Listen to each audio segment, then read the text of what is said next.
Quetta press club میں Balochistan pensioners welfare ایسوسی ایشن کی جانب سے پریس کانفرنس کی گئی، جس کا مقصد بلوچستان کے پینشن صارفین کے لیے مہنگائی کے تناسب سے پینشن میں اضافہ کیا جائے کہ جو مہنگائی کی پوزیشن ہے اس کے مطابق پینشنرز پر رحم کیا جائے اور جتنا بھی ممکن ہے ان کی طرف سے وہ کر دیں.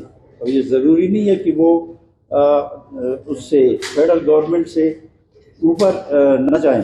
اوپر لمٹ کوئی نہیں ہے، نیچے نہ آئیں، مہربانی کریں. ہم تو اوپر کی توقع کرتے ہیں نا. اگر انہوں نے 17.5% اعلان کیا ہے تو ان سے ہم 30 کی 40 کی توقع رکھتے ہیں، کیونکہ بلوچستان میں ملازمین کی تعداد کم ہے as compare to Punjab and others even with the federal government. تو یہ وجہ ہے، اسی لیے ہم یہاں حاضر ہوئے. انہوں نے حکومت وقت سے مطالبہ کیا ہے کہ پینشنرز کے میڈیکل الاؤنسز سمیت دیگر مطالبات کو سنجیدگی سے حل کیا جائے. Wash news, Quetta.